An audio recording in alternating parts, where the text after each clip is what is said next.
وبارك وسلم. الحمد لله وكفى والصلاة والسلام على عباده الذين اصطفى خصوصا على أفضلهم وخاتم النبيين محمد الأمين وعلى آله وصحبه أجمعين وبعد. Brother Chairman, brothers and sisters, Assalamu alaikum wa rahmatullahi wa barakatuh. Every Malaysian knows الزمان, but in English we have a more technical term, Islamic Eschatology. This branch of knowledge called Islamic Eschatology holds the key for explaining today's political, economic, and monetary reality. More than that, of course, but these three. To introduce الزمان, the best place to start is with the concept of a holy land. Which is that holy land? Is it Mecca and Medina? The Hindus have a holy land in Banaras, and they also consider the whole of India or Bharat as a holy land. Do we have a concept of a holy land? Do the Jews have a concept of a holy land? Do the Christians have a concept of a holy land?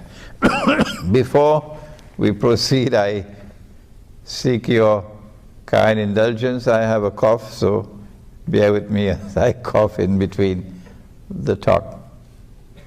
Yes, we do. And it's to be found in the Torah. Christians, Jews, Muslims all accept the same concept of a holy land. It is a land specially blessed by Allah, the one God. The state of Israel, this modern state of Israel that came into being in 1948, is now squatting in the Holy Land, temporarily. The Quran refers to it as Al-Ardul Muqaddasa, the Holy Land.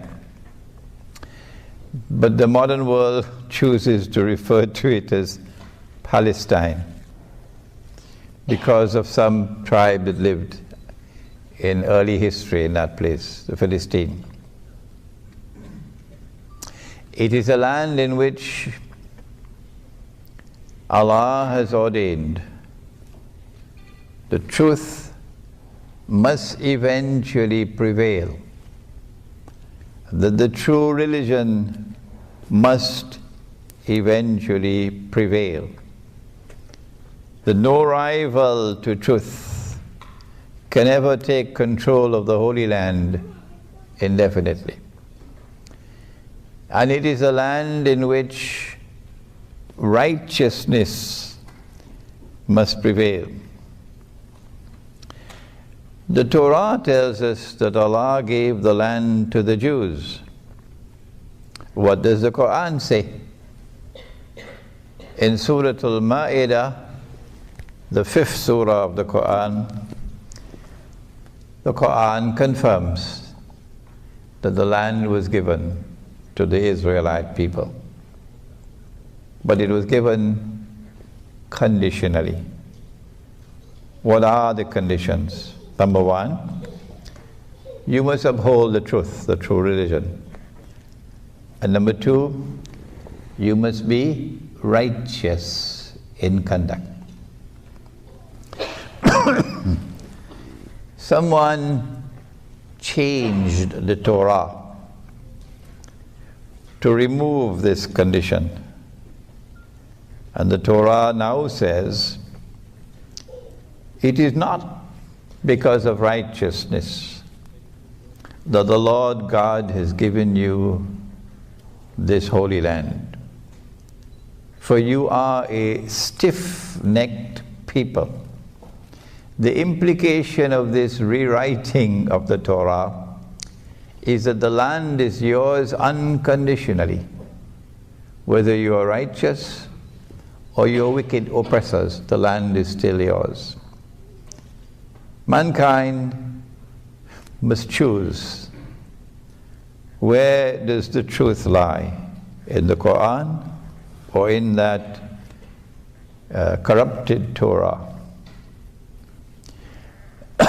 It's not difficult to choose, because every time the Israelites violated the condition of righteousness, Allah threw them out of the land. And they confirm that this is what happened. My book, Jerusalem in the Quran, has explained the subject. So I can move on. I don't need to explain to you how many times they violated the condition, what did they do to violate the condition. That's your homework. But the last time that they violated the condition, it was when Allah had already expelled them from the Holy Land. And they had been sent to Babylon, modern-day Iraq, as slaves, as punishment. And while they were in Iraq, in Babylon, Allah sent prophets to them to inform them of a divine promise that Allah, that Allah would send to them a prophet who would be their own prophet, would bring back the golden age when the holy state of Israel ruled the world from Jerusalem through the prophets David, Nabi Dawood alayhi salam, the prophet Solomon, Nabi Sulaiman alayhi salam, ruling the world in the sense that there was no rival to their rule. That is the sense in which they were the ruling state. So that golden age would come back when the Messiah comes. And when Allah did send the Messiah, some of them accepted him, but the rabbis rejected him. They said his mother gave birth to him when she was not married. And so he is, وَنَعُوذُ بِاللَّهِ مِنْ هَذَا, a bastard. And a bastard cannot be the Messiah.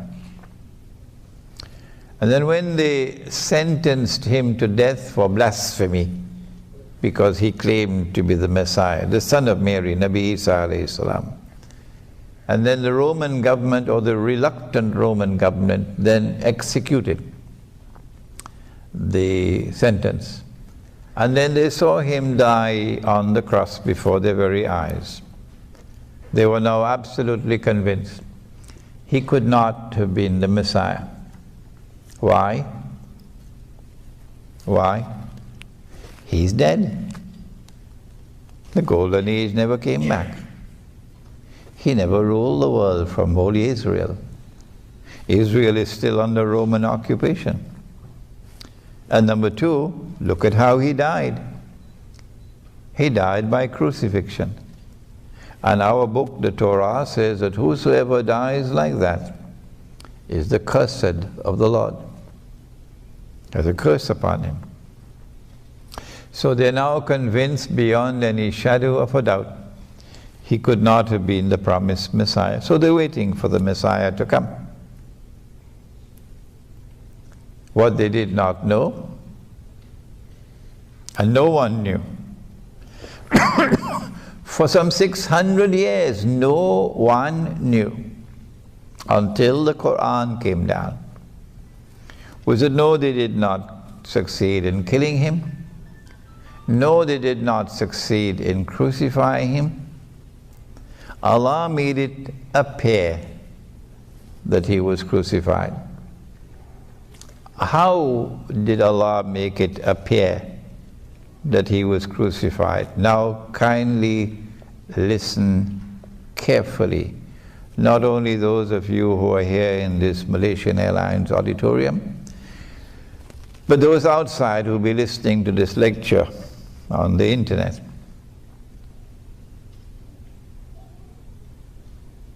Allah says, وَلَكِنْ شُبِّهَ لَهُمْ. Allah made it appear like that. For some mysterious reason, sometimes located in a book that was spirited out of the Vatican 100 years ago, called the Gospel of Barnabas. Anything that comes out of the Vatican, I would take it with a pinch of salt. Put a little vinegar with it as well.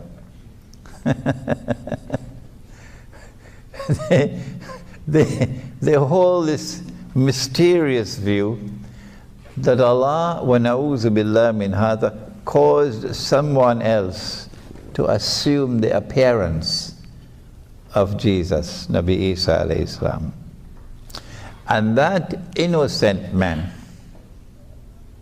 who never claimed to be the Messiah, and it is irrelevant for you to come with some red herring or some cock and bull story that he did something else for which the punishment was death. That's rubbish. Take it and put it in the garbage bin. I don't want to hear it. That innocent man who never claimed to be the Messiah was crucified for claiming to be the Messiah. That's an act of injustice. And Allah is not an unjust God. And so this theory of substitution must be rejected by all right thinking and clear thinking people.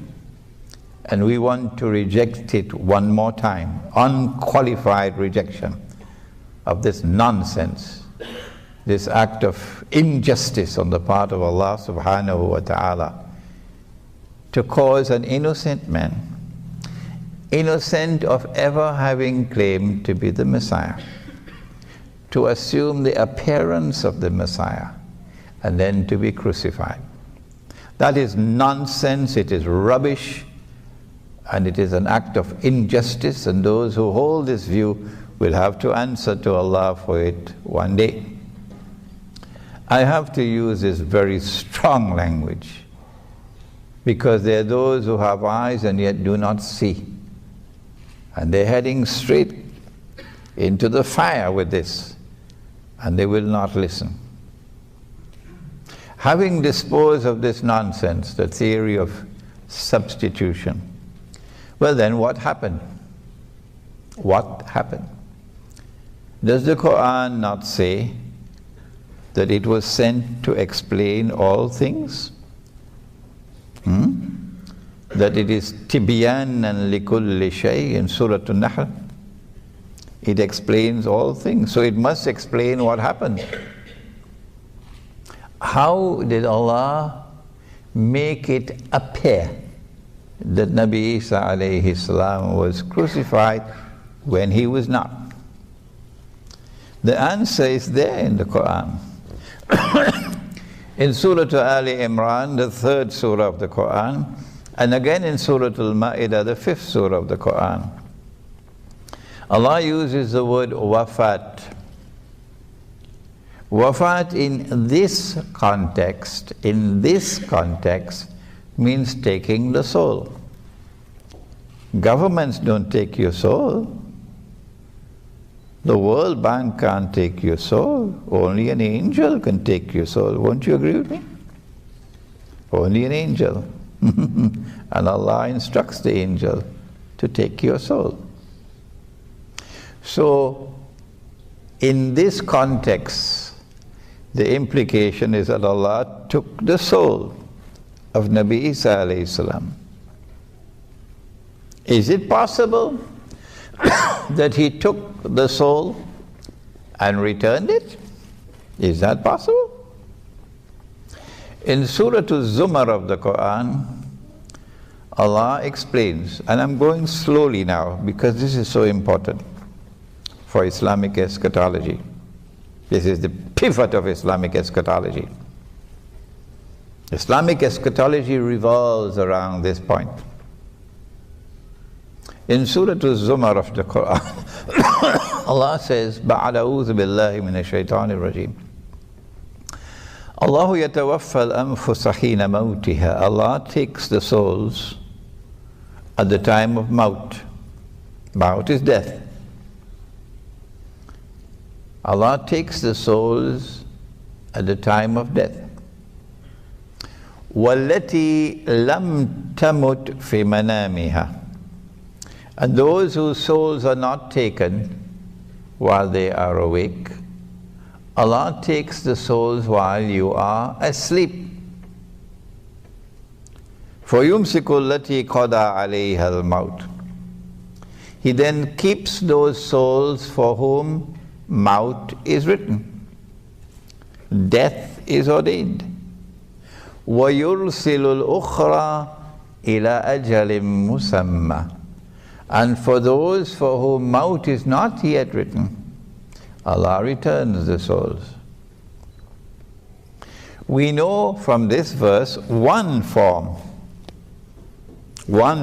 namely sleep, in which Allah does this. He takes your soul and He returns it.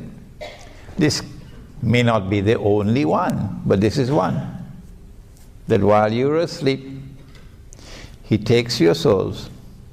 You have to forgive me for repeating and repeating and repeating, because there are some people who simply cannot listen, cannot hear. So kindly forgive me. So while you are sleeping, Allah takes the soul, and if maut is not written for you, if death is not yet ordained for you, He then returns the soul for a specific period of time. In which case, you did not die. No. That's why you are here sitting in this auditorium today. If Allah had kept the soul, you will not be here, you will be underneath the earth. So now it is clear. If Allah took the soul, this is the context in which the word wafat is used in both Surah Ali Imran and Surah Ma'idah. This is the context that Allah took the soul. If He took the soul and He did not return it, then Nabi Isa alayhi salam died. He was crucified. But Allah says, no, they did not succeed in crucifying Him. They did not crucify Him. They did not kill Him. And so there's only one possible explanation left. And that is that after Allah took the soul, and they were now convinced that He was dead, and they took down the body. Some Muslims don't want to hear that. No, because they have this fairy tale interpretation of the Quran that no, Jesus, Nabi Isa alayhi salam, was never put on the cross.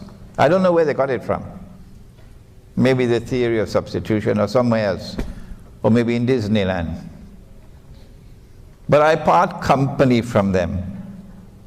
I part company from this uncritical position. They took the body down because they were convinced He was dead. They prepared the body for burial, which is janazah. And then they put the body in a cave. They sealed the cave. And there was a Roman guard outside. Then Allah returned the soul. So he did not die. So the soul has been returned to the body, not to Chicago. The soul has been returned to the body. So when the soul is returned to the body, you would wake up. You stand up, wouldn't it? I mean, why is this subject so difficult for some people to understand? So he's now alive. He never died. But if they know he's alive, they're going to come after him again. So then Allah raised him, body and soul, everything. Allah raised him the way He raised Nabi Muhammad alayhi salatu wasalam in the Isra and Miraj, the nocturnal journey. Raising in the sense of taking him from this material universe into other worlds of space and time. I have no other English word to use than the word raise. And I'm allowed to use the word raise because in the Quran Allah uses the same word, بَلْ رَفَعَهُ اللَّهُ إِلَيْهِ. Allah raised him unto Himself. Meaning that Nabi Isa alayhi salam, the Prophet Jesus, is no longer in our world of space and time, no longer in our material universe. He has now been transported into another world of space and time, or what the Quran refers to as the samawat. There are 7 of them. And in physics they're called parallel universes. Every physicist knows about it. Ask Einstein, he'll tell you. Since he never experienced death, no, never experienced maut, no. And since Allah says in the Quran, Kullu nafsin dha'iqatul maut, every soul must taste death, it follows that Nabi Isa alayhi salam must return.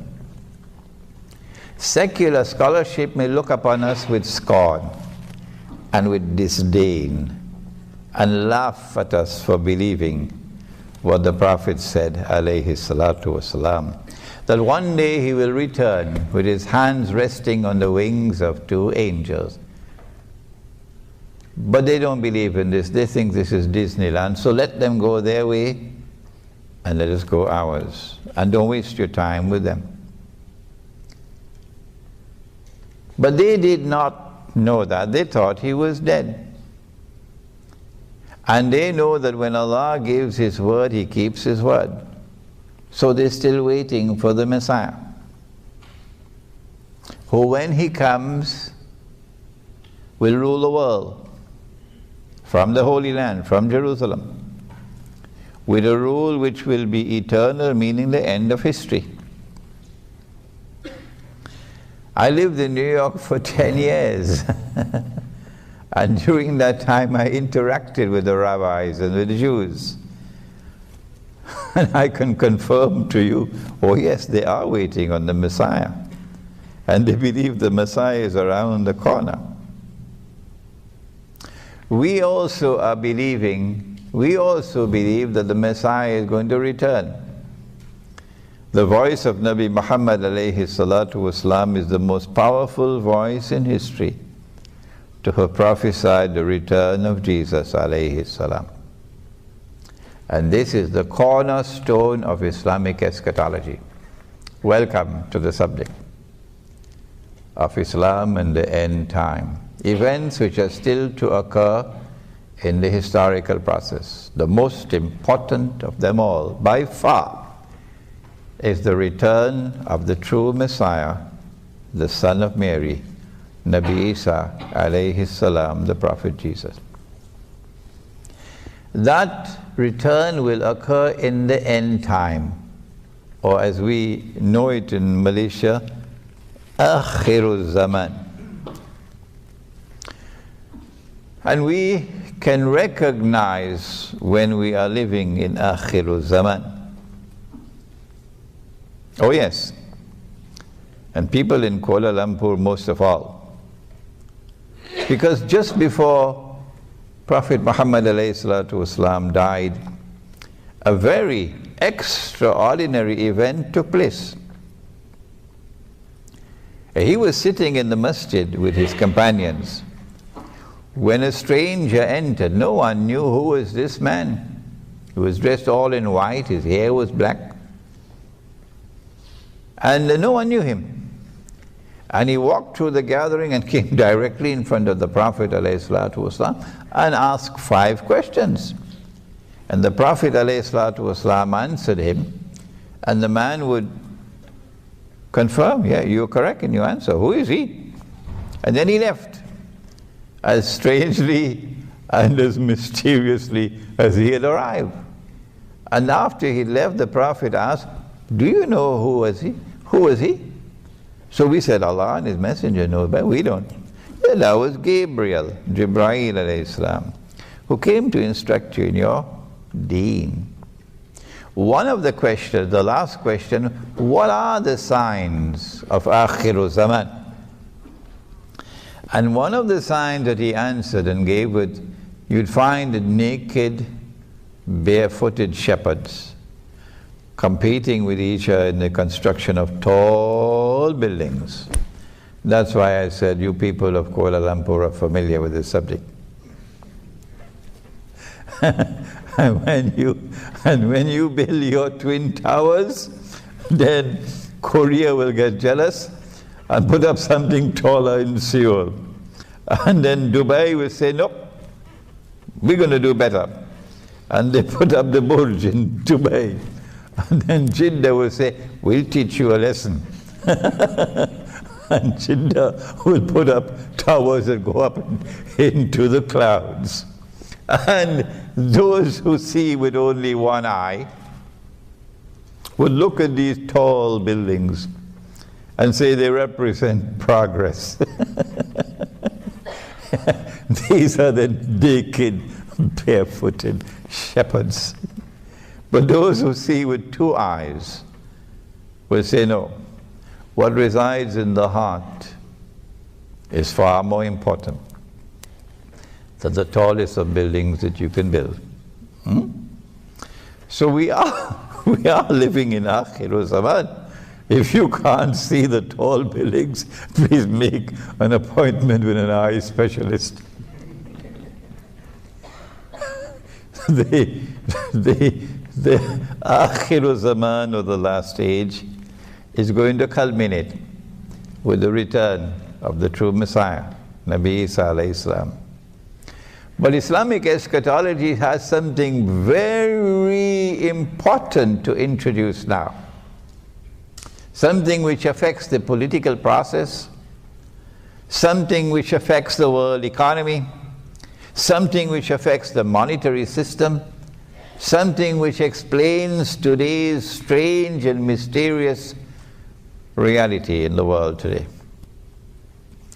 There are those who are content to simply go to work in the morning, face the morning traffic, and go back home in the evening with your air conditioner turned on in your SUV, and then go home and cook a nice dinner, and sit down and watch television until it's time to sleep.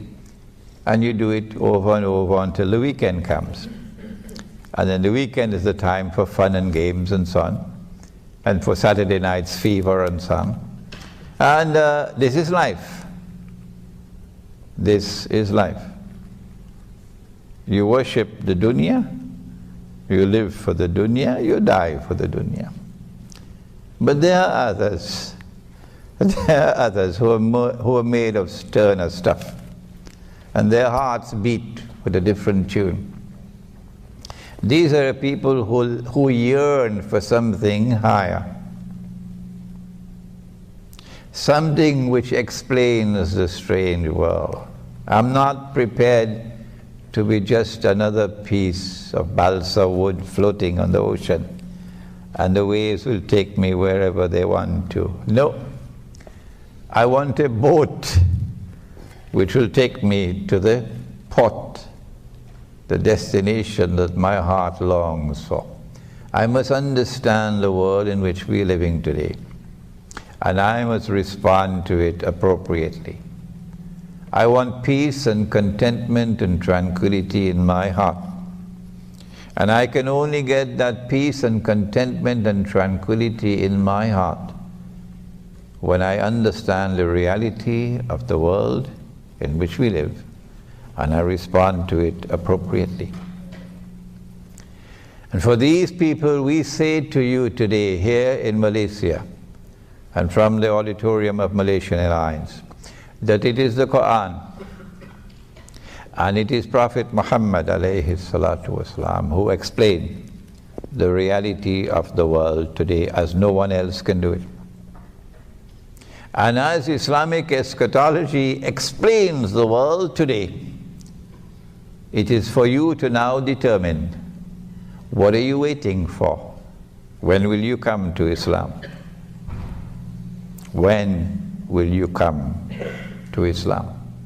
For Islam is explaining the world today. The pity about it, however, is that the world of Islamic scholarship is not doing that. The scholars of Islam are not doing that. The ulama are not doing that. The shuyukh are not doing that. The maulanas are not doing that. The muftis are not doing that. That is a tragedy that we face today. But the Quran is doing it. And Nabi Muhammad ﷺ is doing it. And it is for you to study Islamic eschatology, so that through your voice, mankind may accept the truth. Nabi Muhammad ﷺ said, because they rejected him, and they said he could not be the Messiah, and they're waiting for the Messiah to come, who when he comes would rule the world. Let me repeat one more time. Ruling the world does not mean ruling every square inch of downtown Manhattan. No. Ruling the world means ruling with a power which cannot be challenged, which cannot be rivaled by any individual or combination of powers. That is the ruling state. In this sense of the word, we already have experienced two ruling states. We've experienced Britain as a ruling state, and when Britain ruled the world, Britain proclaimed that this is Pax Britannica. And then a strange thing occurred, and power moved from Britain to the United States of America. And when the United States ruled the world, they did so with something called Pax Americana. Pax means peace, but this is deception. It wasn't peace, it was war and blood and oppression and deception. And so when the Messiah comes, he will rule the world, and they're waiting for him. In order for him to rule the world, he has to do it from the Holy Land. He has to do it from a state of Israel. But the problem is that Muslims are ruling the Holy Land up to 1917. So the Messiah will have to liberate the Holy Land for the Jews. When he does that, of course, Muslims are going to be enslaved in the Holy Land. The Messiah will have to do more than liberate the Holy Land. He will have to bring the Jews back to the Holy Land to reclaim it as their own. Because after they boasted of what they did to Nabi Isa alayhi salam, we've killed him. Allah then expelled them from the Holy Land one more time. But this time he didn't send them to Babylon. This time he says, وَقَطَعْنَاهُمْ فِي الْأَرْضِ أُمَمٍ, and we have broken them up into bits and pieces and scattered them all over the world.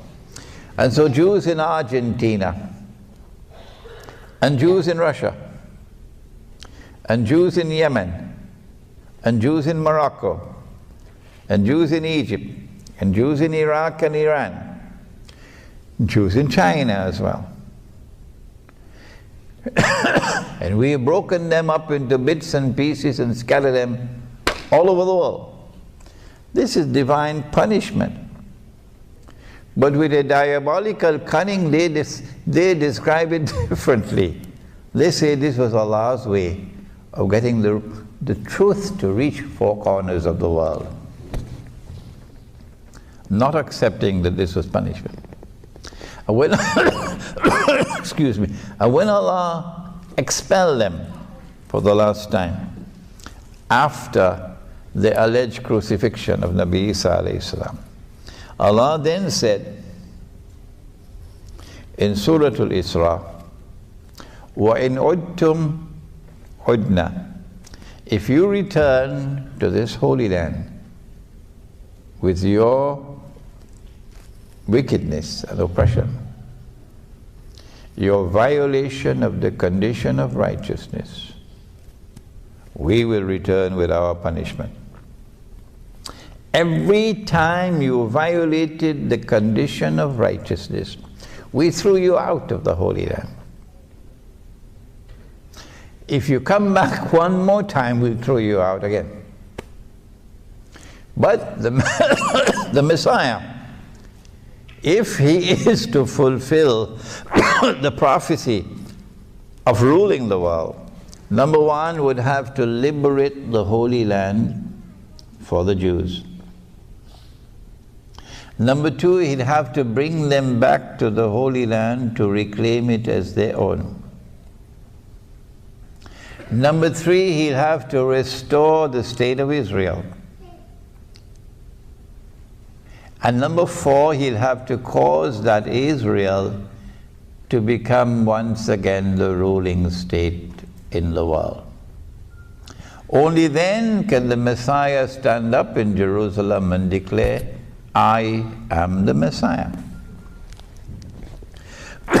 So they're waiting for that Messiah to come. Nabi Muhammad alayhi salatu wasalam is the most powerful voice in the world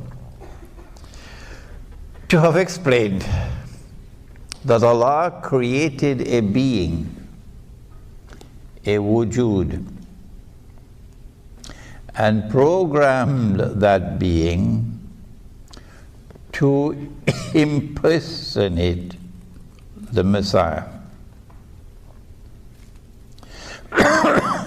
He is known as Al-Masih al-Dajjal, Dajjal, the false Messiah.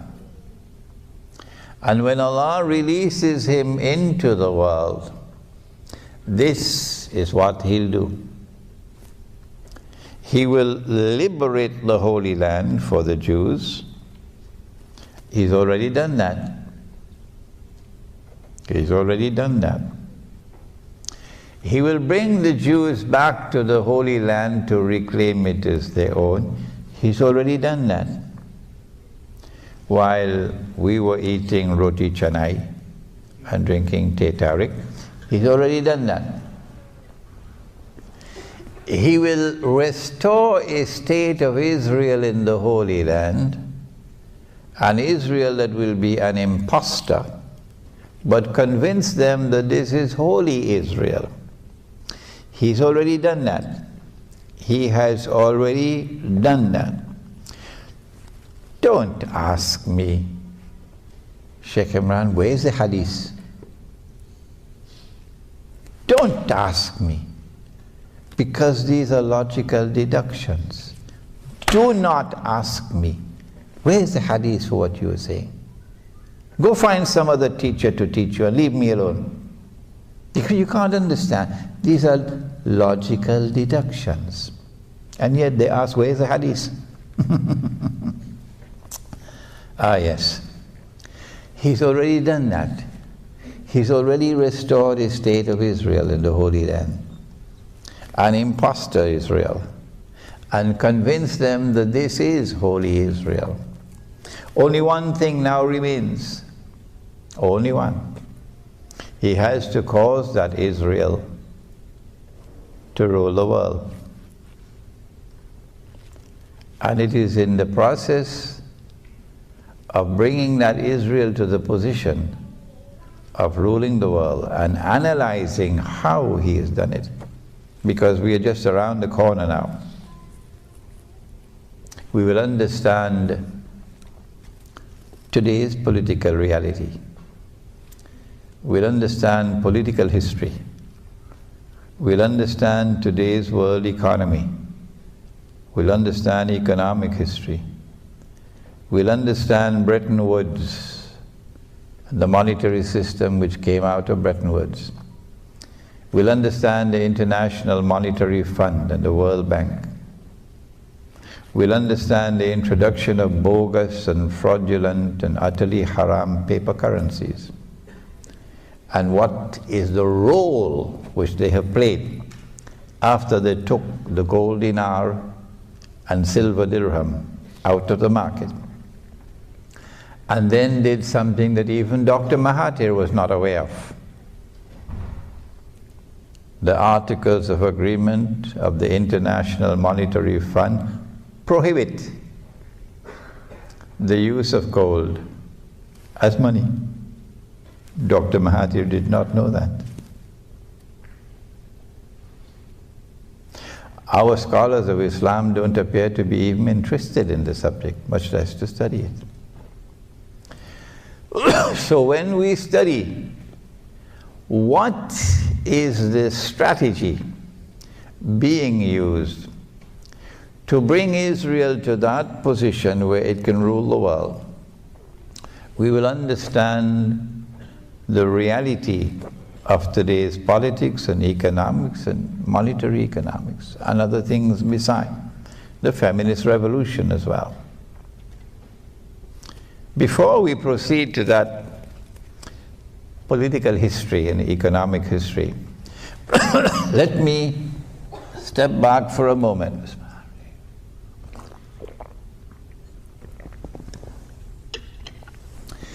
A companion of the Prophet ﷺ, whose name was Tamim ad-Dari, came to the Prophet ﷺ in Medina and narrated something to him. And the Prophet ﷺ then said to the people, "Sit down. Tamim ad-Dari has come to me and told me something about Dajjal, which confirms what I have been speaking to you about." And this hadith is located in Sahih Muslim. And here is the event. When I analyze the event, I come to the conclusion that this was a vision. But when I give my opinion, don't you dare accept my opinion. No. I don't want you to accept my opinion unless and until you are convinced that it is correct. Other than that, you will not be showing respect for your own rational faculty. I never did that with my own teacher. I gave him more trouble than every other student combined. I never accepted anything that he taught me until I was convinced that it was correct. That's the way he trained me. So I won't be simply a parrot. Someone who came out of a Maulana factory. And that's what I want from my students. This is my opinion, that it was a vision, not an actual event, a vision. In the question and answer session, you may ask me, well, how did you come to that conclusion? Tamim ad-Dari and some 40 of his companions went on board a ship. And ships normally travel in water. I don't know about Malaysia. So you have to look for a body of water. It's logical deduction. And you're leaving from the Arab world. The Arab world. And that part of the Arab world where Medina is located, to the north is Jerusalem. So you have the Mediterranean Sea. And then on this side you have the Red Sea. But a storm came and blew the ship for a whole month. So we eliminate the Red Sea, because if a storm comes in the Red Sea, within 5 minutes you reach land. But this one took a whole month before it reached land. So we eliminate the Red Sea. And then they came to an island. They came to an island. And I recognize that island to be the island of Britain. But some people, they can't understand how can a ship travel through the Mediterranean Sea and reach Britain. Or, well, how come the US Navy and US merchant ships, since the United States was born 200-something years ago, were trading with North Africa? Huh? Lots of American ships used to be trading with North Africa. How did they get into the Mediterranean? So it is possible to get out of the Mediterranean with a ship. Elementary geography. I recognize the island to be Britain, but don't accept my opinion until you're convinced that it is correct. There are some who are convinced otherwise. They think the island is Singapore. When they landed at this island, they got on shore and they were confronted by a very hairy creature. So much hair that you could not tell which side was head and which side was tail.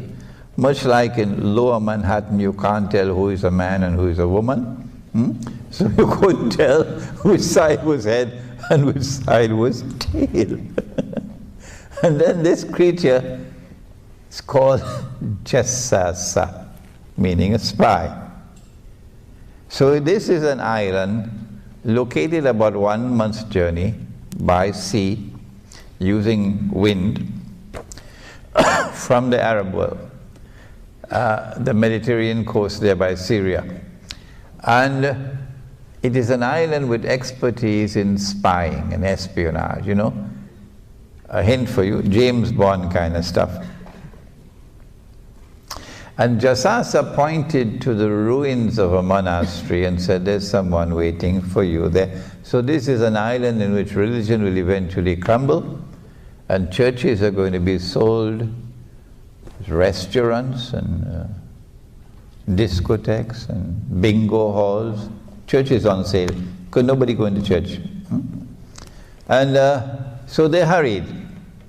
And when they got to the ruins of the monastery, they found this human being. He looks like a human being, but he's in chains. His hands are chained to his neck, and his feet are chained together. And he questions them. And they are very interesting questions. For that you must read this book. And then he said, I am Dajjal. I am Dajjal. And when I am released, so up to this point in time he's not as yet been released. This is about the 2nd or 3rd year after the Hijrah in Medina. When I am released, I'll enter every town and every city, but he didn't mention Kampung. Did you hear that? He said, I'll enter every town and every city, including Kuala Lumpur. But he didn't mention Kampung. For our audience outside of Malaysia, Kampung means village. So protection from Dajjal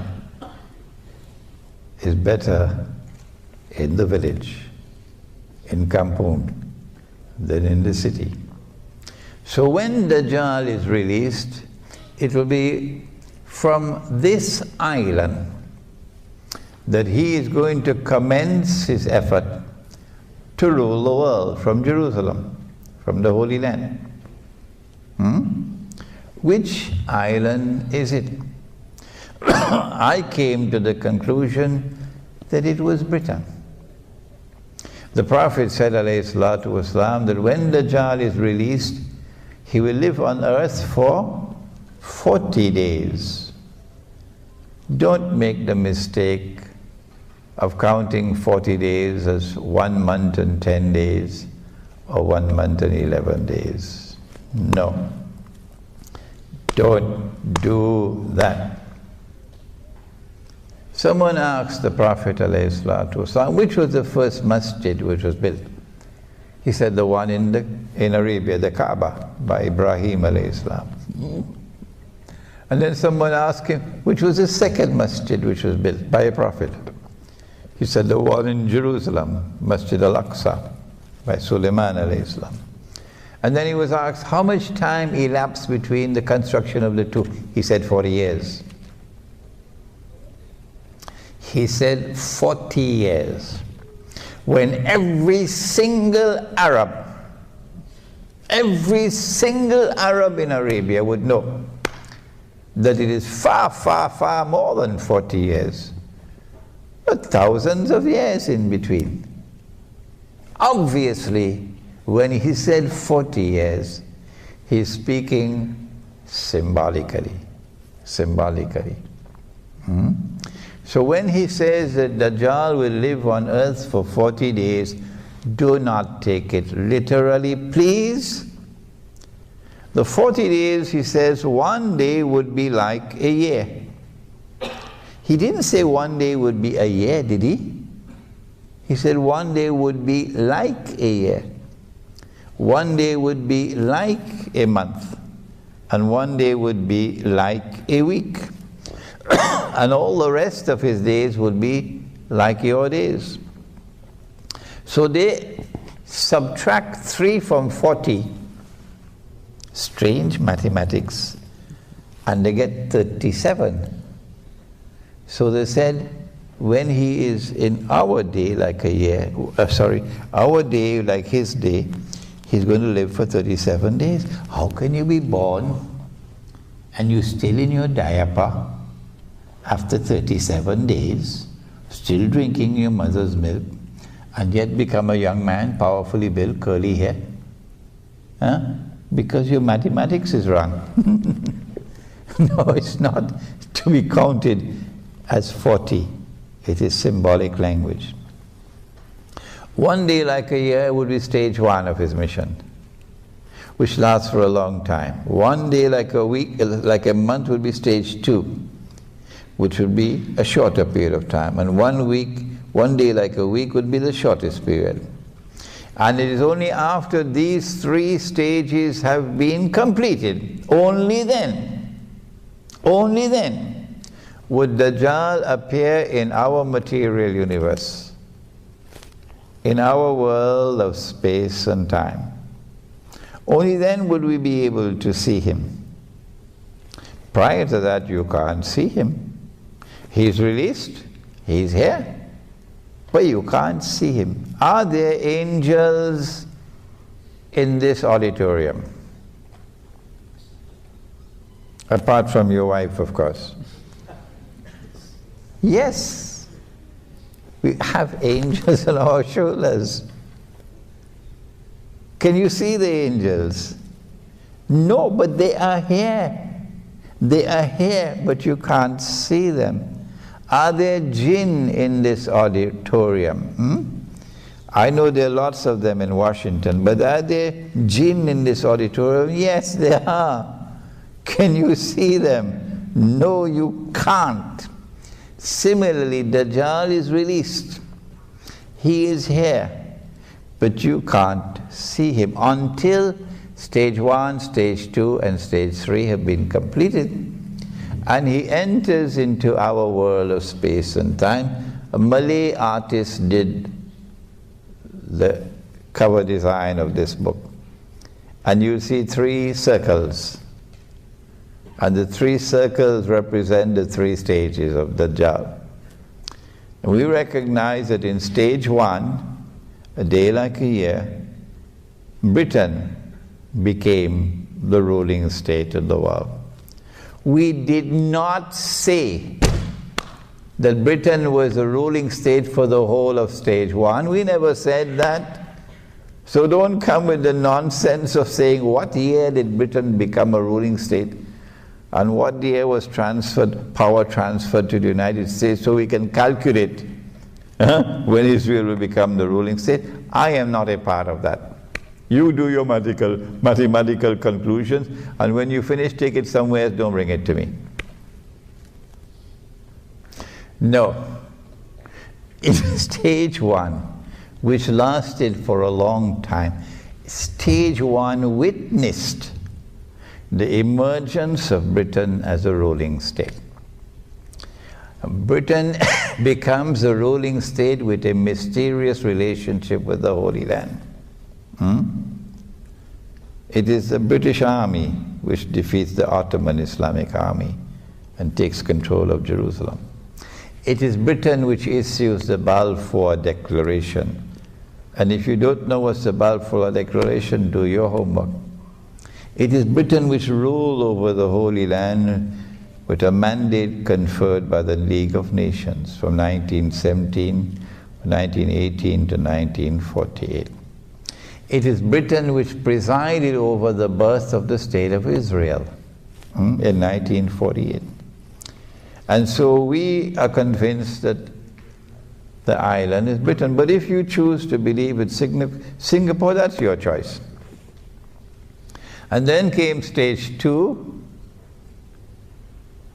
which is a day like a month. And we recognize that Dajjal has now created a second ruling state.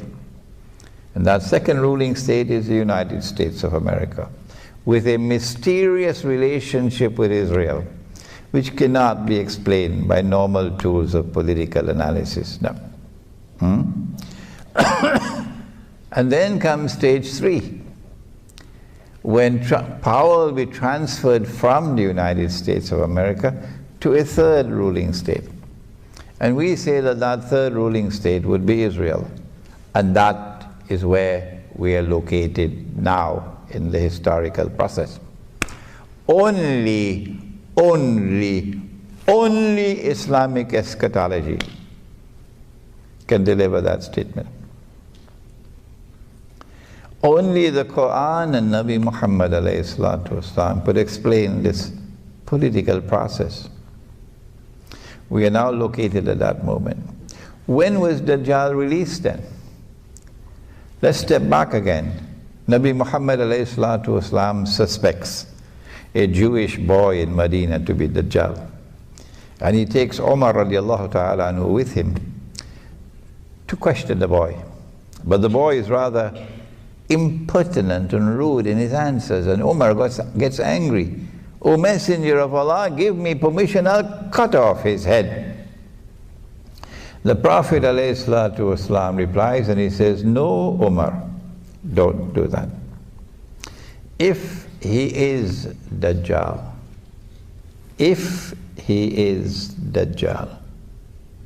you cannot kill him. But we are being given a message in these words. If he is Dajjal, it's not possible. You cannot speak these words if Dajjal is still in chains. This one is not in chains. Implying that Dajjal has been released. He's not saying that this is Dajjal, no. The boy's name was Ibn Sayyad. If he is Dajjal, you cannot kill him. And if he's not, it will be sinful to kill him. So this incident is meant to tell us that Dajjal has been released. There is a difference between release and khuruj. The hadith uses the word khuruj for another event. Listen to this hadith, which is in the Sunan of Abu Dawood. The Prophet said, alayhi salatu wasalam, he said, Umran Bayt al-Maqdis, Kharabu Yathrib. At that time, when Jerusalem would be a booming city with construction everywhere, booming, flourishing, center stage. That would be the time when Yathrib, meaning Madinatul Nabi, would be in a state of kharab. Number one, a state of forlorn desolation. That's one meaning. playing no role whatsoever in Islamic affairs and no role whatsoever in world affairs, a forgotten city. But the other meaning, I think it's the Sheikh from Jordan who drew my attention to it, is that as buildings are going up over there, buildings are being destroyed here. The strange Wahhabi cult which emerged in Saudi Arabia to become an ally of the Zionists, to such an extent that Saudi Arabia is today a strategic ally of Israel. They destroy every single building in Medina which has a sacred history attached to it. So as buildings are going up here, buildings are being destroyed here. So when that time comes, then Kharabu Yathrib, Khurujul Malhama. Look at that time for the Great War. The Great War, they call it Armageddon. The Prophet called it Malhama. It's a great war which will make the First World War and the Second World War look like a fight over peanuts. That's how great it's going to be. My reading is that the Great War or the Malhama will cause a substantial reduction in the population of the world. So that what remains of the population of the world after the Malhama would be manageable for Israel in order for Israel to rule the world. So if you have 8 billion people in the world today, you might have 500 million after that. 7.5 have gone to another world when the Malhama takes place. That's where we are now. The next thing to occur is the Malhama. If Turkey attacks Syria and invades Syria, as I am expecting, and if Russia then comes to the defense of Syria, as I'm expecting, well, NATO will get what NATO wants. NATO wants a big war. Well, what's what you want? That's what you'll get. And that is going to lead to the Malhama, nuclear war, which will substantially reduce the population of the world. This is Islamic eschatology at work, telling you what's coming, anticipating the future, not fortune telling, what Mr. Reagan had in the White House. No, this is an anticipation of events to come based on Islamic eschatology. And then he said, Khurujul Malhama, Fathul Constantiniya. That when the Great War takes place, it will lead to the conquest of Constantinople. Every Turk knows that Sultan Muhammad Fatih conquered Constantinople in the year 1453. And the world of Islam was led by its nose to accept the falsehood that that conquest of Constantinople in 1453 is the fulfillment of the hadith prophesying a Muslim conquest of Constantinople. That's false. There's a little booklet outside, only about 30 pages long, called Medina Returns to Center Stage in Akhir Zaman. And that little booklet examines this conquest of Constantinople, which is to come. Which is to come. We can discuss it in greater detail in the question and answer session. Fathul Constantiniya Khurujud Dajjal, said the Prophet ﷺ. So it is only after Constantinople has been conquered by the Muslims, which is still to come, which will bring an end to NATO control over the city. And once NATO control over Constantinople is gone, then the Bosphorus will be open for the Russian Navy to pass through and enter into the Mediterranean. It is only then that Dajjal will have his khuruj. I mean, only now will Dajjal appear in human form. Only now will you see him ruling over the state of Israel. And when he rules over the state of Israel, one of the last things he's going to do is to attack Medina. And the Israeli armed forces are going to land outside of Medina with Dajjal. This is explained in that little booklet. It's only about 30 pages long. No excuse for not reading it. But the angels are going to bar him from entering Medina. And then Medina is going to shake 3 times. 3 times. I don't know what the Islamic University of Medina is going to do on that day. Medina is going to shake 3 times. And every kafir and every munafiq, kafir, a disbeliever, munafiq, a hypocrite, will be thrown out. And they will join Dajjal. And since he is not allowed to enter Medina, he is diverted to Damascus. And then all 3 will be in Damascus. All 3.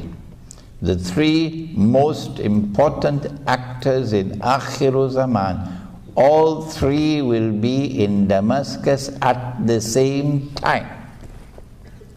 Imam al-Mahdi will be there. Dajjal will be there. And Dajjal is outside the masjid and the Imam is inside the masjid. And the confrontation is about to take place. And history repeats itself. In the same way that we were approaching the water, fleeing with Moses alayhi salam. And the army of Fir'aun was approaching behind. And the confrontation is about to take place. And some of us are in a state of despair. At that last moment, Allah says to Musa alayhi salam, strike the water with your rod. And the water parted. وَإِذْ فَرَقْنَا بِكُمُ الْبَحْرِ. And we parted the water for you. فَأَنْجَيْنَاكُمْ. And we delivered you to safety. وَأَغْرَقْنَا آلَ فِرْعَوْنَ وَأَنْتُمْ تَنْظُرُونَ. And we destroyed Pharaoh and his army, and it happened before your very eyes. Similarly, history repeats itself. That Imam al-Mahdi is inside the masjid, and Dajjal is outside, waiting for the confrontation. And at that very last moment, Allah sends Nabi Isa alayhi salam back. And he comes down into the masjid. And the Imam sees him and says, this is the son of Mary. The way John the Baptist said, here he is, this is the man you've been waiting for, this is the Messiah. History repeats itself. Nabi Isa alayhi salam is invited. You lead the prayer. He said, no, you've been appointed the Imam, you lead the prayer. So the Imam leads the prayer, the Salat. And he prays with us Muslims the way we pray.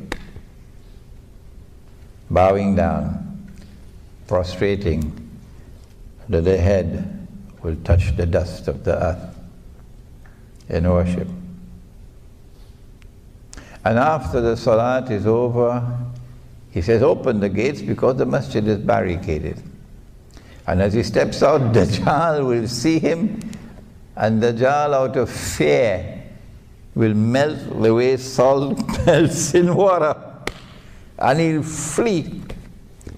So today you are stamping your bloody feet in the Holy Land, pulling up walls of apartheid, looking down upon us as cockroaches.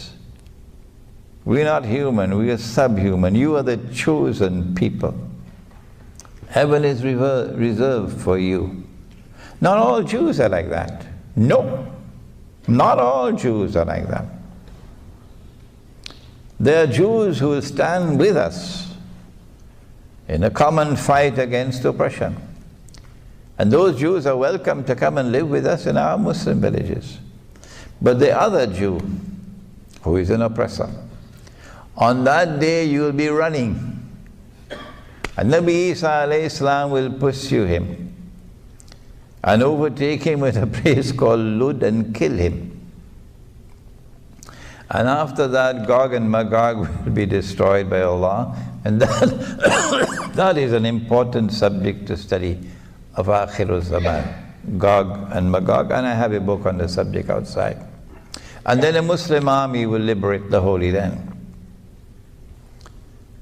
A Muslim army will liberate the Holy Land. And truth will triumph over falsehood. And righteousness will triumph over oppression and wickedness. And that's how history will end. I got an email from a supporter of the State of Israel about a week ago. A very politely worded email inviting me to a reasoned dialogue. Why are you Muslims unable and unwilling to recognize that we Jews do have rights? And my response was, I regret it is not possible for me to have a friendly dialogue with a supporter of the State of Israel. And my prophet has spoken of a day when the stones are going to speak in the Holy Land. And so I prefer that the stones should speak with you. That was my answer to him. But we have to go back now, having given you this tour of Islamic eschatology. We have to go back now to the strategy. How is Dajjal going to achieve his objective of getting the State of Israel to rule the world? Well, first of all, you have to achieve political rule over the world. How to achieve political rule over the whole of mankind? Answer, you have to bring a new political system and get that political system to replace all existing political systems in the world. And that's why you had something called Western imperialism and Western armies colonizing the rest of the world in order to dismantle and to destroy every other political system. So that when you have something called decolonization, you would leave in place, when you decolonize, your political system. And that political system was constructed on the unit of a state, a modern state.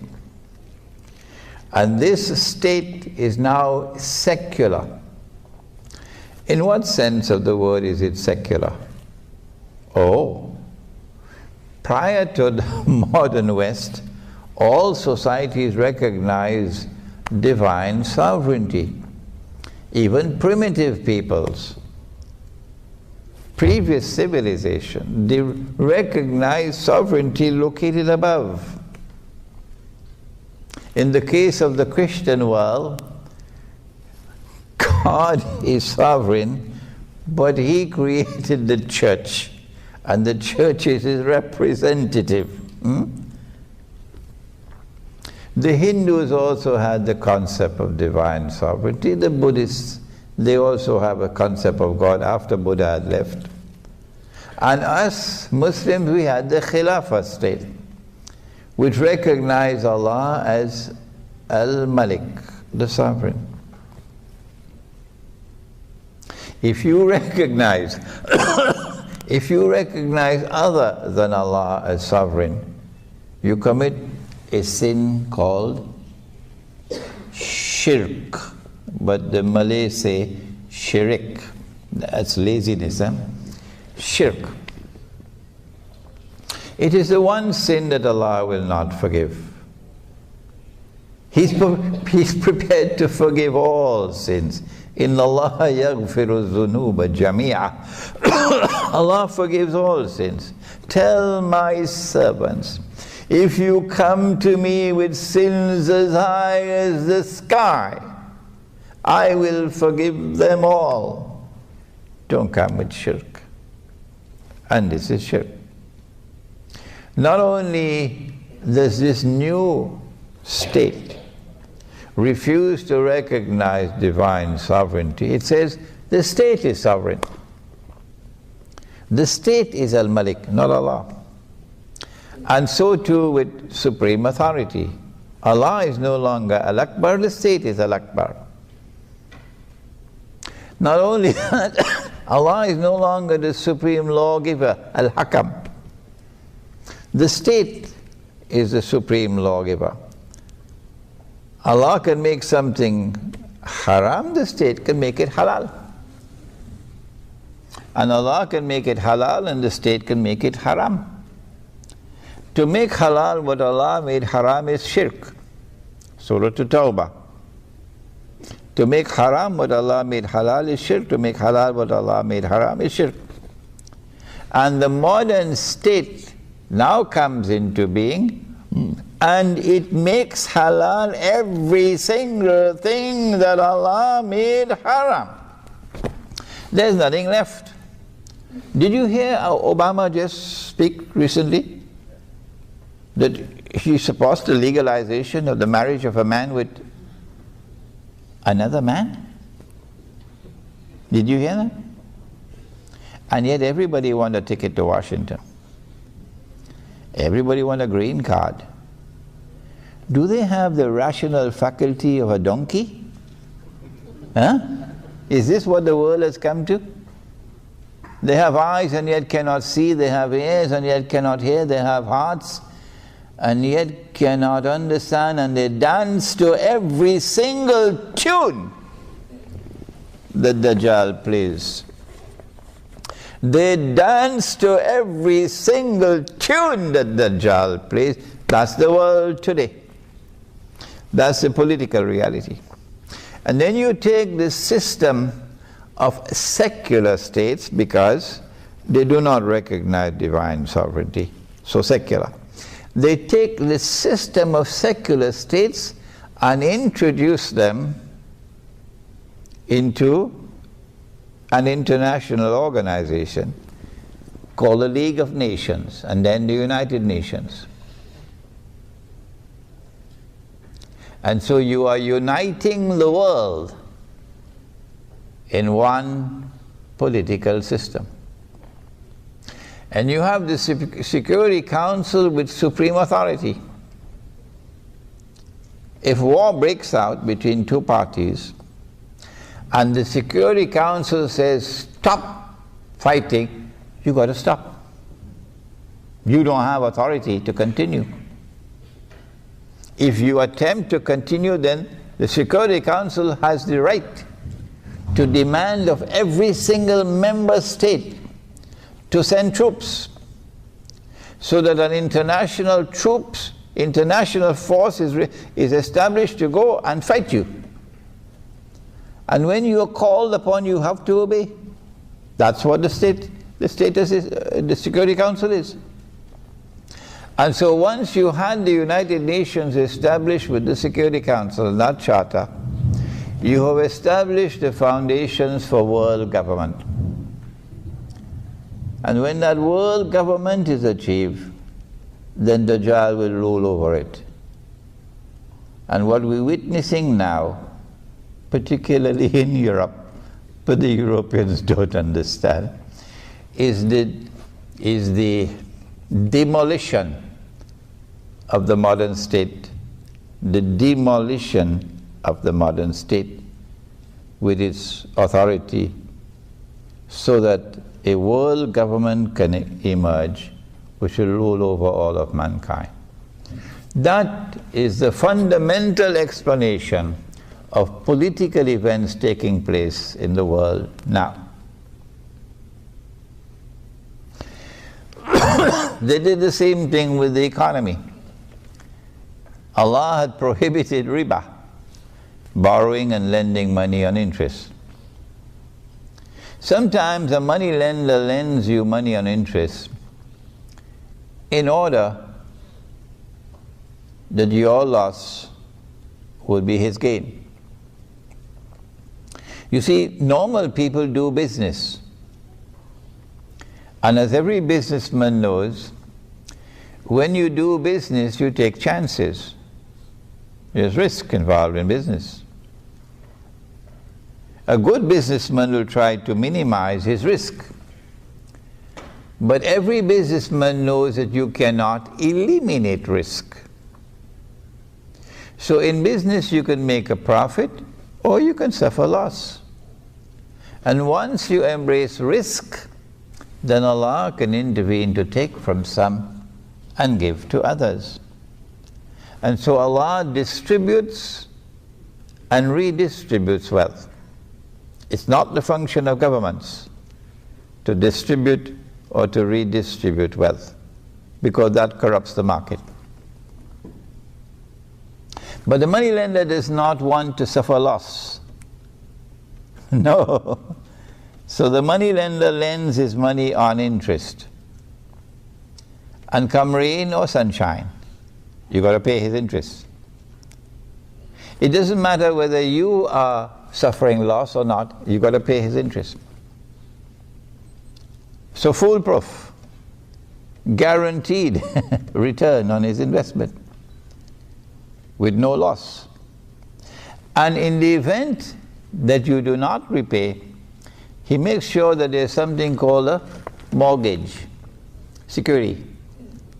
So he can take his pound of flesh. You recognize the pound of flesh, don't you? No? Never heard about that Englishman who was a great Sheikh?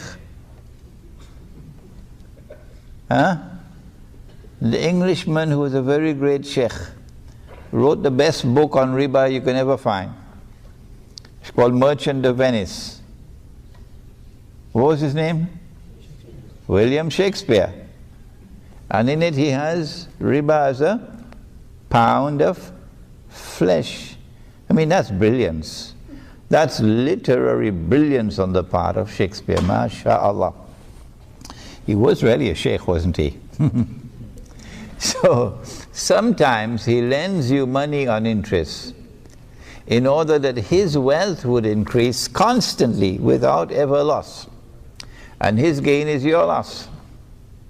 But there are other times when he lends you money on interest not because he wants to become richer, but because he wants to enslave you. And if you have not understood it, do please read John Perkins. If I had written the book, they wouldn't believe me. But when John Perkins wrote the book, they could not ignore it. Confessions of an Economic Hitman. Do please read that book. This is why Allah has prohibited riba. Because riba is like poison. Once it's injected into your system, it will do to you what it did to the Ottoman Islamic Empire. It will enslave you, it will paralyze you until it can destroy you. So they have done that with the banking system around the world. Today's banking system was created by Dajjal. And today's banking system has fulfilled its functions splendidly. It has been an unqualified success in impoverishing and enslaving all those who are resisting Dajjal and delivering wealth, unsurpassed wealth, to all those who bow down and worship Dajjal. So if you're living on the gravy train, if you're living in an economy that is prospering at this time, you must know you're worshipping Dajjal. And if you're in Indonesia or in Bangladesh or in Egypt or in Pakistan or in most of Africa, you'll know you're being punished because you're resisting Dajjal. They don't teach this in the classrooms of economics. But the Prophet said, alayhi salatu wasalam, that Dajjal will come to a people, and if they accept him and follow him, he'll cause the rain to fall. And the animals will come back home in the evening with their humps high, and giving so much milk, and the people will prosper. And the Dajjal will go to another people and they would resist him. And he will stop the rain from falling. And they will suffer drought and hardship. And the animals will come back home in the evening lean, with no milk. And they would starve. This is the language with which the Prophet ﷺ explains today's economic reality, through riba. But that was not all. I told you earlier, you cannot explain without Dajjal today's monetary reality. You cannot explain without Dajjal today's monetary reality. Allah speaks of money in the Quran. Oh yes. In the Quran you'll find dinar. In the Quran you'll find dirham. A dinar in the Quran is a gold coin. A dirham in the Quran is a silver coin. This is money in the Quran. And in the Hadith you have not only dinar and dirham, but excuse me, when there is a shortage of gold and silver coins in the market, then in Medina they would use dates as money. You call it korma. They would use dates as money, or wheat, or barley, or salt. But they will use, in a substitute for gold and silver, they'll use an article of food consumption. So you can't ban it, can you? An article of food consumption, which is in abundant supply in the market, no shortage, which has a shelf life, not like mangoes. This can last for some time. And which has its value inside of it, not outside. So George Soros can play games with it. It has intrinsic value. This is money in Islam. This is money in the Sunnah. This is halal money. And when we build our Muslim villages, this is what we want to do, to bring back that Sunnah money, so that our transactions may be halal. But what they did after they colonized us was to bring in their bogus and fraudulent money, paper money. What's the value of a paper currency, paper note? The value of one piece of paper is equivalent to another piece of paper. Full stop. You don't need a PhD in mathematics for that. Then how can you tell me that this piece of paper has the value of roti canai? I can't understand that. And that other piece of paper, you just change the color and put a number, and that piece of paper has the value of a BMW. Do I look like someone with the brains of a donkey? You just have to change the color and change the number on it, and you can change the value of the piece of paper. Are you a magician? And if anyone wants to challenge me, do please remember, I have studied international monetary economics. I've done it at 2 universities, so I do have some knowledge of what I'm talking about. That's where your paper money is today. That's where your paper money is today. And if you would go to the internet and look up for my lectures on the gold dinar and silver. Oh, and there's also a booklet outside on the subject. The gold dinar and silver dirham, Islam and the future of money. And we do have some dinar and dirham outside? Yeah, we do. We have some dinar and dirham outside. So you could take it up and feel it. Your grandfathers used to feel it. And now you don't ever touch a dinar and dirham. We have some outside. And so they brought this bogus monetary system and got the whole world hooked on it.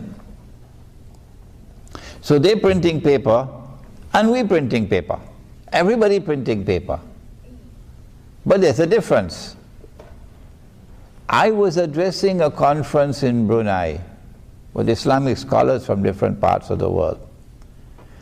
And I made a joke and nobody laughed.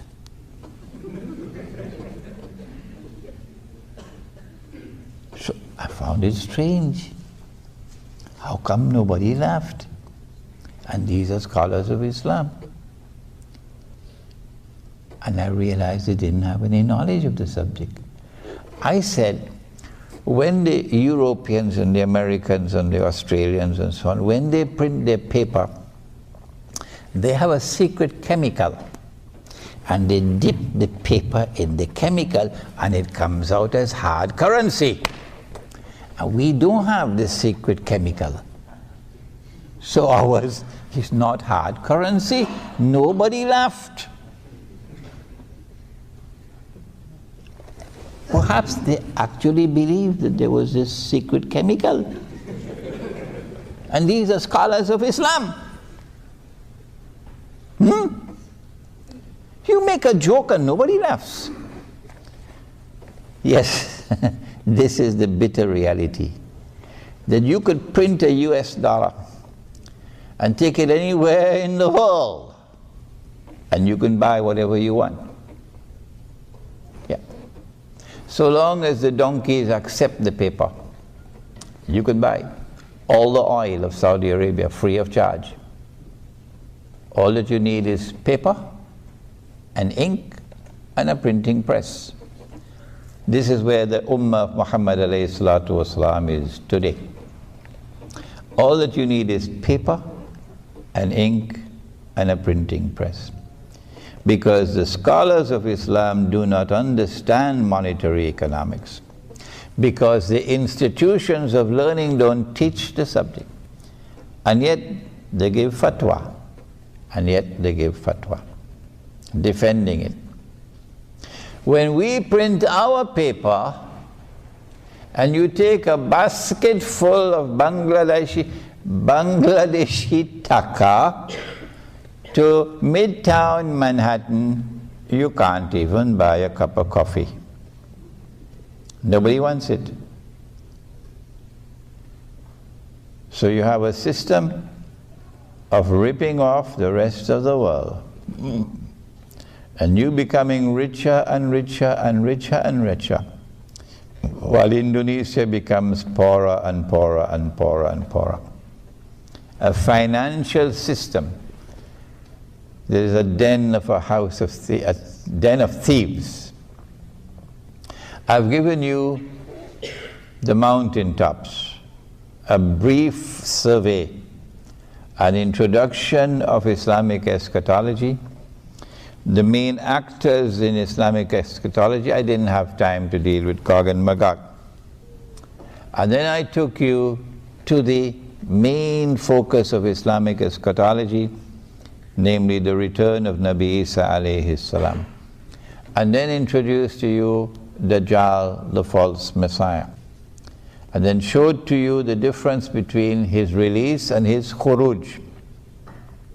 That he was released in the lifetime of the Prophet ﷺ, but his khuruj will come only after the conquest of Constantinople, which is around the corner, maybe 10 years, 15 years from now. I have explained to you his political strategy, bringing into being the new concept of a state, the republican state, which is secular. What I did not mention to you is that Islamic scholarship failed and failed miserably in recognizing the modern state as based on shirk. and therefore that elections to form government in these states would involve you in shirk. And you'll hardly find any scholar of Islam today, anywhere in the world, very, very few, who will stand up and say to the believers, do not go and vote for that substitute for the Khilafah, and validate that substitute for the Khilafah and enter into shirk. Do not do it. Rather, stay faithful with Allah and His Messenger. Stay faithful with the Khilafah state. Struggle for the restoration of the Khilafah state, which recognizes Allah as sovereign, which recognizes Allah's authority as supreme, which recognizes Allah's law as the supreme law. What Allah has made halal, you enforce it as halal. What Allah has made haram, you enforce it as haram. We know that that is not going to come until Imam al-Mahdi. But even so, we still struggle for it. Iqbal, one of the most outstanding Islamic scholars of this age, Muhammad Iqbal,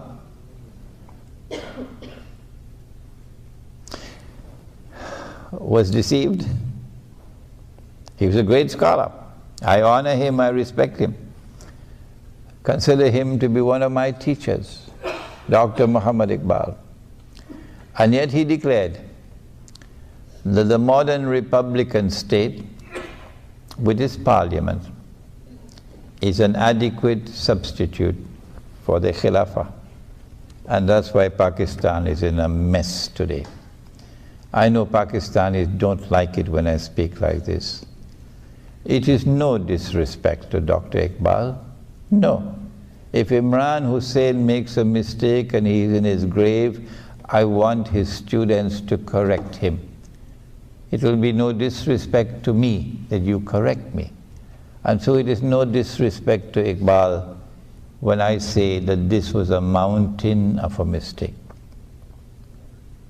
I've taken you on a tour of the modern secular state and the system of states, the United Nations and the Security Council, to show you where we're moving in the direction of world government, so that Dajjal can rule the world from Jerusalem. Then I took you to the economy and to the enslavement of all those who resist Dajjal, so that through the economy he can also establish his rule over mankind, and those who resist him will be powerless to do anything about it.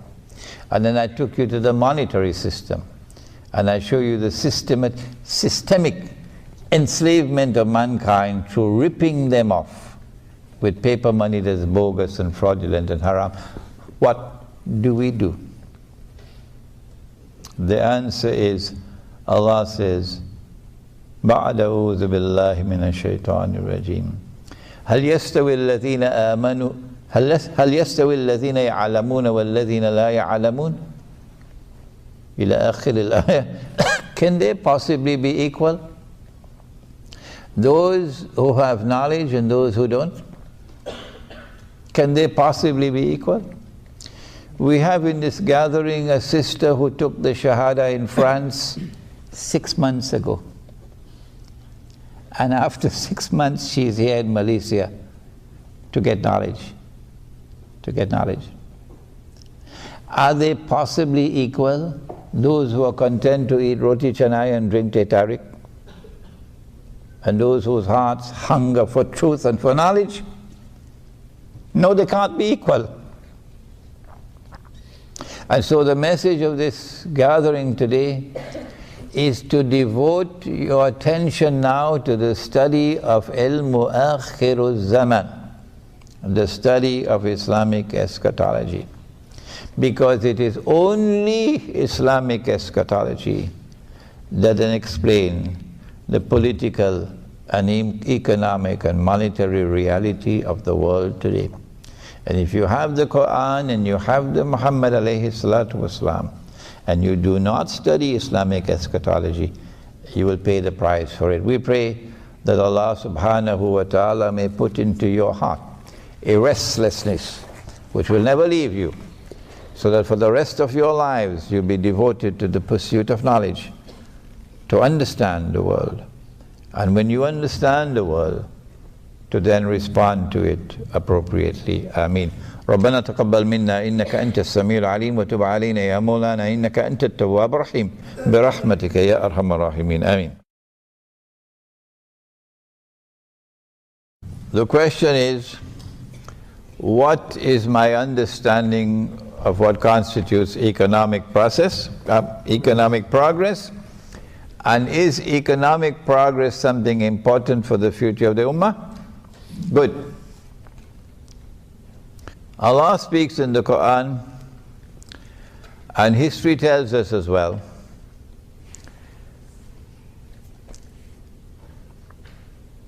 that an army constituted of refugees,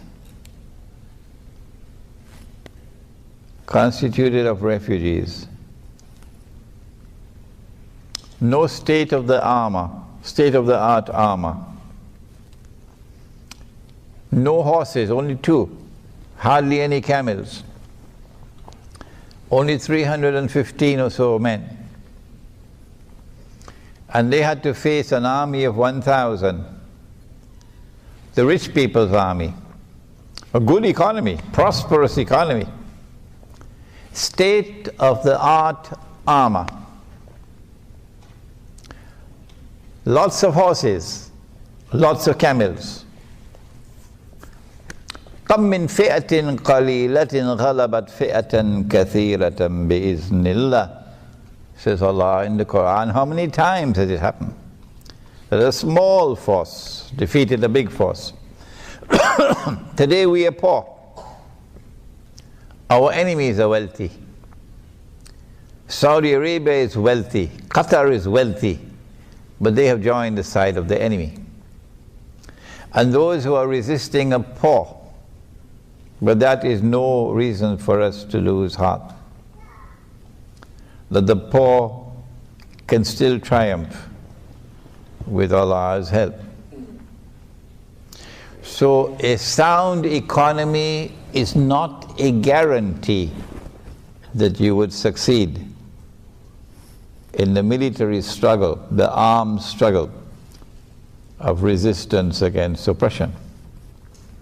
That's the first point we want to make. What constitutes economic progress? For us, economic progress is measured by the level of suffering in the society, not by how many billionaires there are and how many millionaires there are. But what is the level of suffering in a society? We want to see a distribution of wealth in a society that is fair and equitable, and that no one is without basic necessities of life, food and clothing and shelter. A single mother, she's divorced and he's gone, found another girl, a younger one, prettier one, and left her with the children. And she has to walk the street to look for a job, to earn a livelihood, to feed her children. If that's your economy, it's not ours. In our economy, we must have economic provisions. She does not have to look for a job. Her husband is dead. She doesn't have to look for a job. No woman in our economy has to look for a job to feed herself and her children. None. That's the difference between us and you.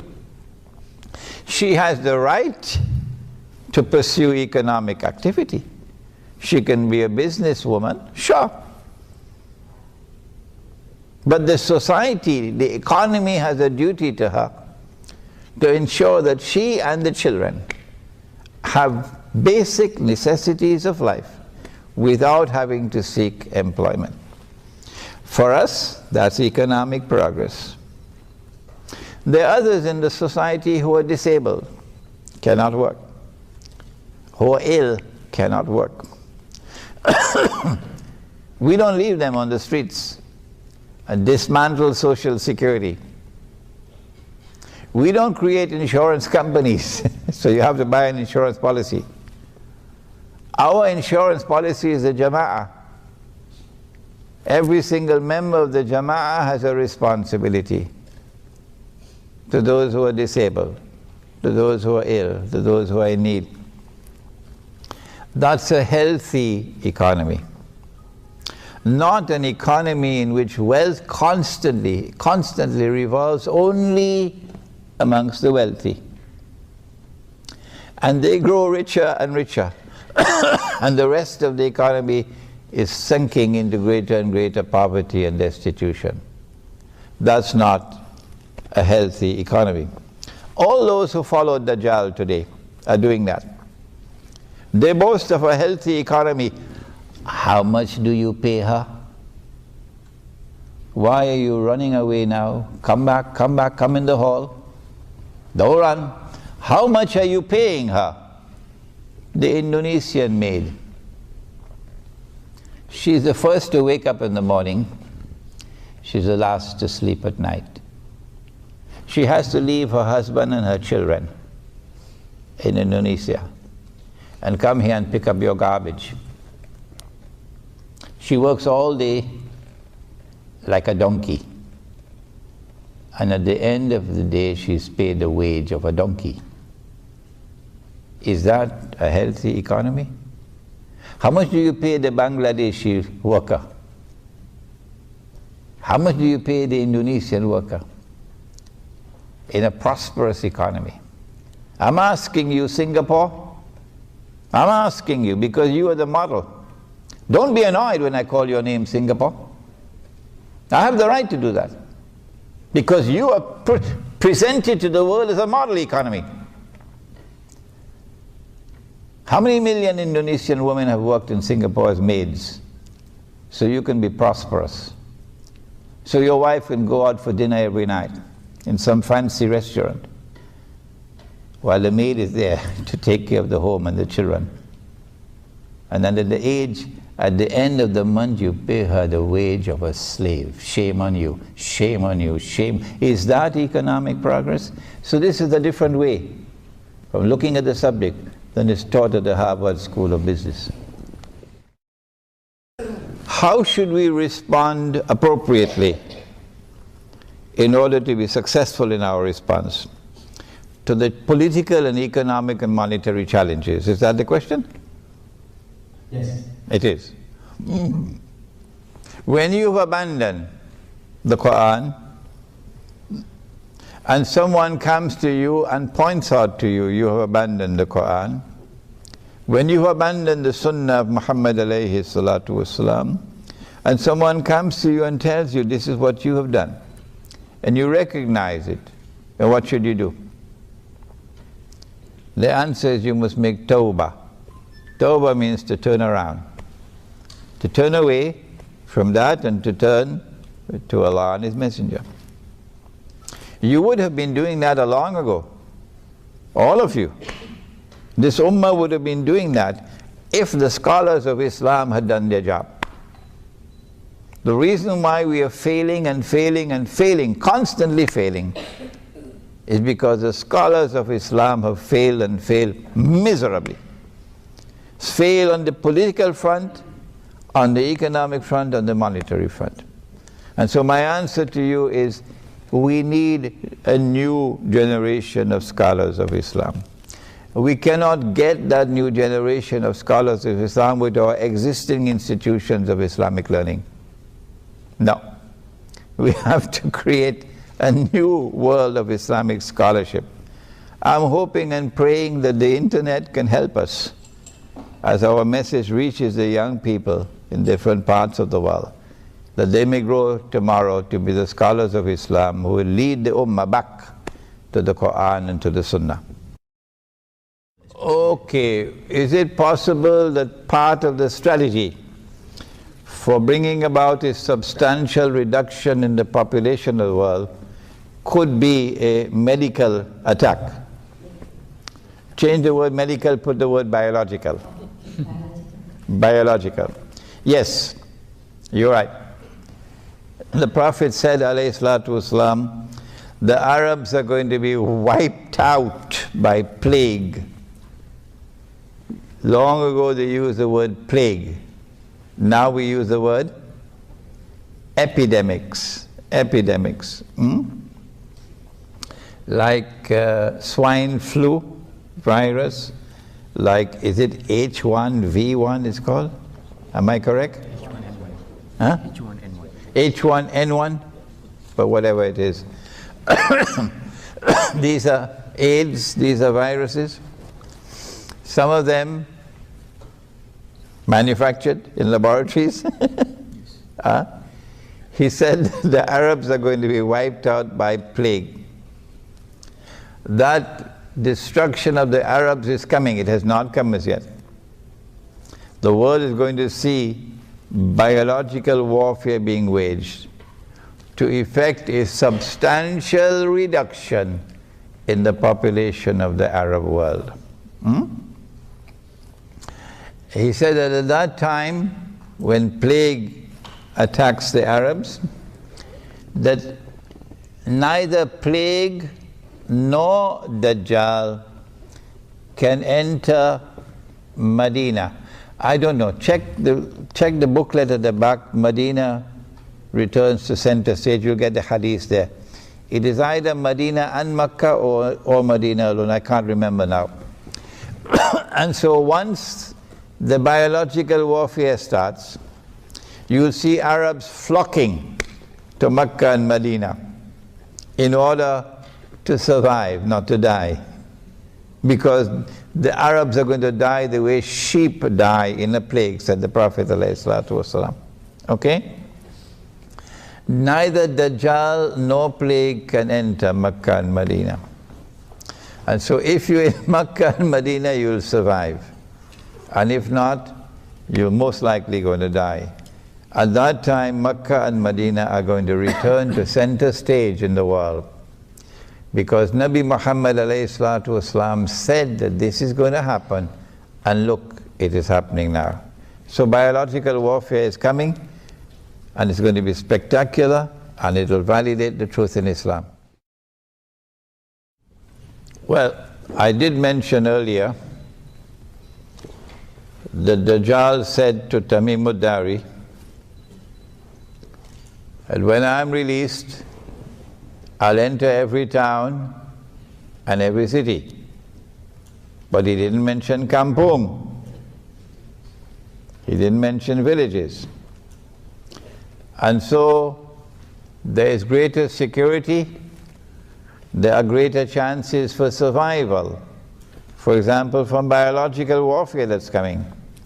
If you're living in the remote countryside, in small communities, the bigger the city, the less your chances of survival. And so Dajjal has been causing the countryside to be vacated. And all of the countryside is moving to the city. And he does that through the economic weapon of riba. You can only get a job here. I met this man from Terengganu. His wife lives in Terengganu with 10 children. MashaAllah. He's driving a taxi in KL, whereas he should be in Terengganu with his 10 children. He cannot earn a livelihood in Terengganu, it's in KL. So this is how Dajjal causes the countryside to become vacant, and all of mankind moving towards the cities. And today he has succeeded to such an extent that we have what is called the mega cities. 20 million people in a city. Dajjal is rubbing his hands in happiness and glee, because it's easier for him to control you, it is easier for him to brainwash you, it is easier for him to destroy your faith and also take your life if you're living in the big cities. And far, far more difficult for him He gets a headache, he needs Tylenol tablets. When you're living in small communities scattered all over the remote countryside. So that's the first thing we say. And our strategy is to build Muslim villages in the remote countryside. But in order to protect ourselves from those who will want to destroy us and make it as difficult as possible for them, that they'll pay a terrible price if they come to destroy us, we say that in our Muslim village, only the Quran and the universally recognized Sunnah will be allowed in the masjid. If you have a religious practice, no matter how long you've had it, no matter how beneficial it may be, but it is not based on the Quran and not based on the universally recognized Sunnah, we say don't bring it into the masjid. Don't bring it into the public life of the village. You can keep it in private. And if anybody comes to your door to shout bid'ah and haram because of what you're doing in private, we will ship him out of that village faster than Federal Express, because he's an agent of fitna. That's your private life. Your private life must be respected. This is our strategy. So you cannot accuse us of any deviant practices, as it happened in Malaysia some time ago. I can't remember, Darul Arqam? Yes. Darul Arqam, yeah. You cannot accuse us of any deviant practices, because we want to be as faithful as we can possibly be in fulfilling the Quran and the Sunnah, to protect ourselves. The village would have dinar and dirham as money. And if you come with the police to seize our dinar and dirham, we will use rice as money. Plenty of rice in Java. Are you going to ban rice as well? How stupid can you be? Huh? We'll use sugar as money. But we're not going to use your bogus and fraudulent and haram paper money. Nor can you get us to